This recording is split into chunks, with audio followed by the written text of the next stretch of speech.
Hi friends, ఎలా ఉన్నారు? మీరు గనుక కొత్తగా చూస్తున్నారా అయితే ఛానల్ కి సబ్స్క్రైబ్ చేసుకోండి. ఇంకా చాలా మంచి వీడియోలు వస్తాయి. Krishna Mukunda Murari April 1, 2024 episode 442. ఆదర్శ సంగీతల పెళ్లి. ముకుందకి ఫోన్ కొనిచ్చిన కృష్ణ. Krishna Mukunda Murari April 1, 2024 episode 442. హోలీ సంబరాల తరువాత అందరూ రూమ్కి వెళ్లి ఫ్రెష్ రండి భోజనం చేద్దాం అంటుంది రేవతి. అందరూ రూమ్కి వెళ్లి ఫ్రెష్ అవుదాం అనుకుంటారు. కృష్ణ మాత్రం ఆలోచిస్తూ ఉంటుంది. మురారి వచ్చి ఏంటి కృష్ణ ఇంకా ఆలోచిస్తున్నావు అని అడుగుతాడు. నా గురించి అని, మీరా గురించా అని అడుగుతాడు. అవును ఏసీపీ సరా అమ్మాయి ప్రవర్తన నాకు అసలు నచ్చలేదు, మీకు ఏమీ అనిపించట్లేదా అని అడుగుతుంది. అందుకు మురారి నాకే అనిపించట్లేదు, అసలు దేని గురించి మాట్లాడుతున్నావో సరిగ్గా చెప్పు కృష్ణ అని అంటాడు. కృష్ణ మాత్రం ఆలోచిస్తూ ఉంటుంది. మురారికి చెబుదామా వద్దా అని. పర్లేదు కృష్ణ, నీ మనసులో ఏముందో నాతో చెప్పు అని అంటాడు. ఆదర్శ నాతో మాట్లాడి నీతో మాట్లాడలేదని నువ్వు కోపంగా ఉన్నావు అని నాకు తెలుసు, ఇవాళ కాకపోతే రేపు మాట్లాడుతాడు అని చెప్పాను కదా కృష్ణ అని అంటే ఆదర్శ్ గురించి కాదు ఏసీపీ సార్ మీరా గురించి అని అంటుంది. కృష్ణ మీరా గురించి ఏం చెప్తుందని మురారి ఆలోచిస్తూ ఉండగా మీకు రంగులు వేయడం నాకు నచ్చలేదు ఏసీబీ సార్ అని అంటుంది. హోలీ అయిన తర్వాత అందరూ రంగులు పూస్తారు, కృష్ణ మీరా ఒక్కతే పూసినట్టు చెప్తావేంటి అని అంటాడు మురారి. మీకు తేడా కనిపించలేదా ఏసీబీ సార్? కానీ నేను గమనించాను అని అంటుంది.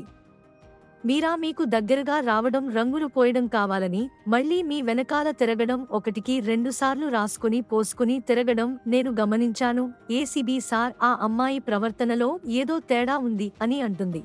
ఊరుకో కృష్ణ, నువ్వు అన్నిటికీ అనుమాన పడతావు, ఇదంతా నీ ఆలోచన మాత్రమే, అక్కడ ఏం లేదు, ఆ అమ్మాయి మామూలుగానే రంగులు పూసింది అని అంటాడు. నువ్వు ఆలోచించేదేంటి? ఇప్పుడు మీరు ఆ ముకుంద పేరు పెట్టుకున్నంత మాత్రాన నా వెనకాల తిరుగుతుందని అనుకుంటున్నావా అని అంటాడు. అదంతా నీ భ్రమ కృష్ణ అని అంటాడు. అంతే అంటారు అని అంటుంది. మరి లేకపోతే ఇంటి కృష్ణ మీరా క్యాజువల్గా రంగులు నా మీద పోసిందే కానీ తనేదో కావాలని వెనుక తిరగలేదు. అసలు నీకు ఎందుకు ఇలా అనిపిస్తుందో చెప్పనా? నీతో ఆదర్శ్ మాట్లాడటం లేదు, నువ్వు అదికు మనసులో పెట్టుకుని ఇలా ఆలోచిస్తున్నావు అని అంటాడు. ఏంటి వైసీపీ సార్, నాకు అదే అనిపిస్తుంది. ఆదర్శ్ మీతో మాట్లాడి నాతో మాట్లాడకపోవడం ఏమిటి? అప్పుడంటే ఏదో రోడీ వచ్చాడు, గొడవ పడ్డాడు కాబట్టి మాట్లాడలేదనుకోవచ్చు, కానీ ఇప్పుడు హోలీ సందర్భంగా అయినా మాట్లాడాలి కదా. ఇప్పుడు కూడా మాట్లాడలేదు. ఒకళ్ళ మీద కోపం ఉండి ఇంకొకరి మీద లేకపోవడం ఏంటి? ఇద్దరినీ కోపడ్డాడు కదా మొదట్లో, ఇప్పుడు ఎందుకు ఇలా మారిపోయాడు? నాకు ఎక్కడో ఏదో తేడా జరుగుతుంది అని అనుమానంగా ఉంది హనీ మురారితో చెప్తుంది. కృష్ణ మురారి మాత్రం లైట్ గా తీసుకుంటాడు. ఇక ముకుంద కూడా ఫ్రెష్ అయ్యా అద్దం ముందు నుంచుని మురారికి రంగులు పూసిన విషయం గుర్తు చేసుకుని ఆనందపడుతూ ఉంటుంది. అప్పుడే గదిలోకి రజని వచ్చి ఏంటమ్మా ముసి ముసి నవ్వులు నవ్వుతున్నావ్ అని అడుగుతుంది. ఊహల్లో తేలిపోతున్నట్టు ఉన్నావ్ అని అంటుంది. అదేం లేదు పిన్నిగారు అని అంటుంది. వరుసలేందుకులే అమ్మా అని అంటుంది. అదేంటి పిన్నిగారు అలా మాట్లాడుతున్నారు అని అంటే నువ్వేమో ఆదర్శ్కి నా కూతురికి పెళ్లి చేద్దాం అంట ఆదర్శమని వెనకాల పడుతున్నాడు అని అంటే అదేం లేదు అని అంటుంది ముకుంద. నువ్వు లేదని చెప్పడమే కానీ చూసే వాళ్లకి అలా అనిపించట్లేదు. అమ్మాయి పడడం నీకు కావాలని రంగుల పోయడం మంచివా లేదా అని అంటుంది.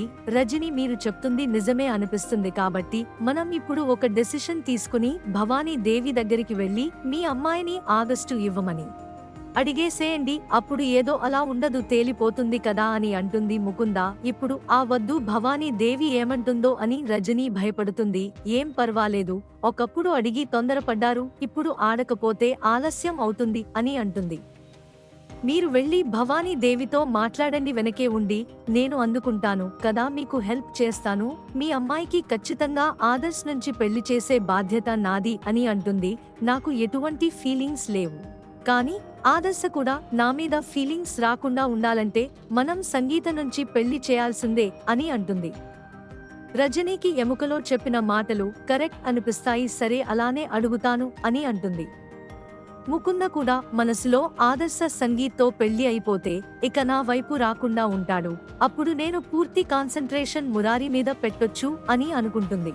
ఇక డైనింగ్ టేబుల్ దగ్గరికి అందరూ వస్తారు. రేవతి, భవానీ దేవి, సుమలత అందరూ వచ్చి కూర్చున్నాక రేవతితో భవానీ దేవి ఇంకా కృష్ణ మురారి వాళ్ళు రాలేదేంటి అని అడుగుతుంది. అక్కడికి వచ్చిన రజని వాళ్ళు రెడీ అవుతున్నారు అని అంటుంది. మీ కూతురు సంగీత ఏది అని అడిగితే తను స్నానం చేస్తుంది అని అంటుంది రజని. రజనీతో పాటు ముకుంద కూడా వస్తుంది. రజనీతికి ముకుంద సైగ చేస్తుంది భవానీ దేవిని అడగండి అని. రజని నీతో ఒక విషయం మాట్లాడాలి అని అంటుంది.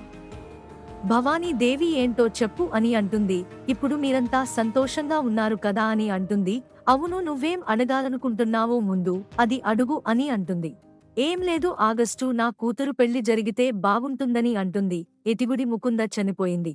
ఇప్పుడు ఆదర్శ్కి వేరే అమ్మాయిని ఇచ్చి చేసే బదులు నా కూతుర్నే పిచ్చి పెళ్లి చేస్తే ఎట్లా ఉంటుందో అని ఒపీనియన్ ఏంటో చెప్పు అని అడుగుతుంది.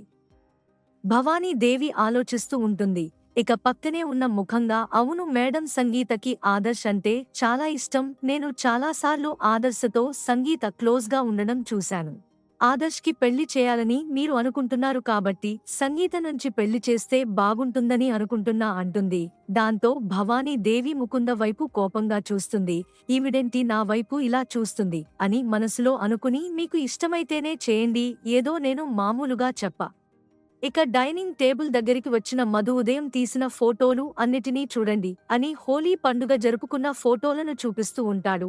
అందులో ఆదర్శ ముకుందతో ఉన్న ఫోటోని, కృష్ణ మురారిల ఫోటోలు చూపిస్తాడు. తర్వాత మురారి దగ్గర క్లోజ్గా ఉన్నది కృష్ణ అని చూపిస్తాడు. కానీ అది ముకుంద. వెంటనే కృష్ణ కోపంగా మురారి వైపు చూస్తుంది. ఇంకో ఫోటోలో నువ్వే ఉంటావులే అన్నట్టుగా చూస్తాడు మురారి. కానీ తర్వాత ఫోటోలో కూడా ముకుంద మురారి ఏ క్లోజ్గా ఉన్నట్టు ఉంటుంది. దాంతో కృష్ణకి బాగా కోపం వస్తుంది. ఇక మురారి కూడా ఏం చేయాలి ఇప్పుడు అని ఆలోచిస్తూ ఉంటాడు. ఎందుకంటే అసలే ముకుంద మీద అనుమానపడుతున్న కృష్ణ ఈ ఫోటోలని ఒకటికి రెండుసార్లు చూస్తే అనుమానం నిజమవుతుందని అనుకుంటూ ఉంటాడు మురారి.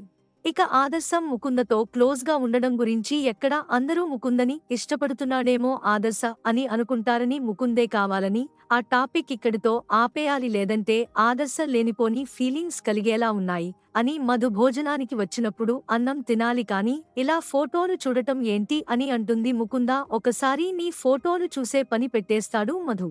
మరోవైపు భవానీ దేవి ఈరోజు ఇదంతా వింత సంతోషంగా ఉన్నాము అంటే కారణం ఖచ్చితంగా మీ వల్లే. నీకు థాంక్స్ చెబుదామంటే నాకు ఇష్టం లేదు, కానీ నీకోసం నేను ఏదో ఒకటి చేస్తాను అని, రేపటి నుంచి నీకు మంచి ఉద్యోగం చూస్తాను అని అంటుంది. ఆమె కిందకి ఈ ముకుందకి ఎంత తేడాను అని భవానీ దేవి అంటుంది. కానీ ముకుంద మాత్రం మనసులో ఆ ముకుంద ఈ ముకుంద ఒకరే అని తెలిసిన రోజు మీరు ఏమైపోతారో అత్తయ్య అని అంటుంది.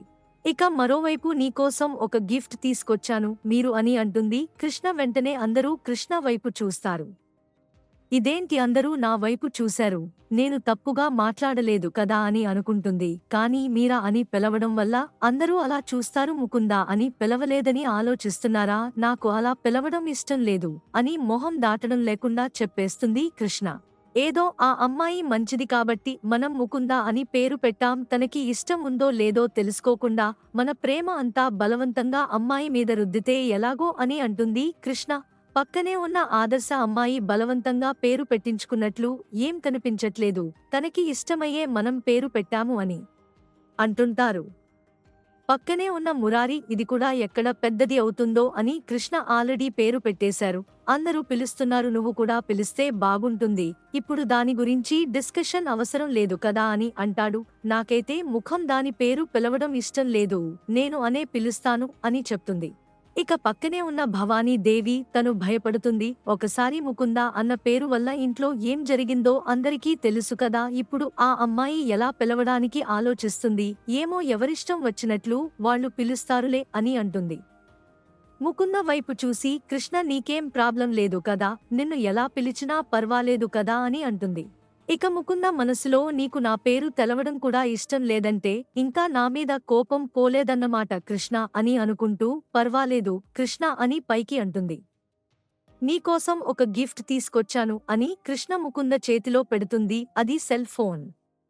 భవానీ దేవి అదేంటి తన దగ్గర ఫోన్ లేదా అని అంటే, ఆ ఫోన్ని అసలు బాగోలేదు అత్తయ్య, అందుకే తన కోసం కొత్త ఫోన్ తీసుకొచ్చాను అని అందరి ముందు ముకుంద చేతిలో కొత్త ఫోన్ పెడుతుంది. ముకుంద చాలా బాగుంది కృష్ణ, చాలా థాంక్స్ అని చెప్తుంది.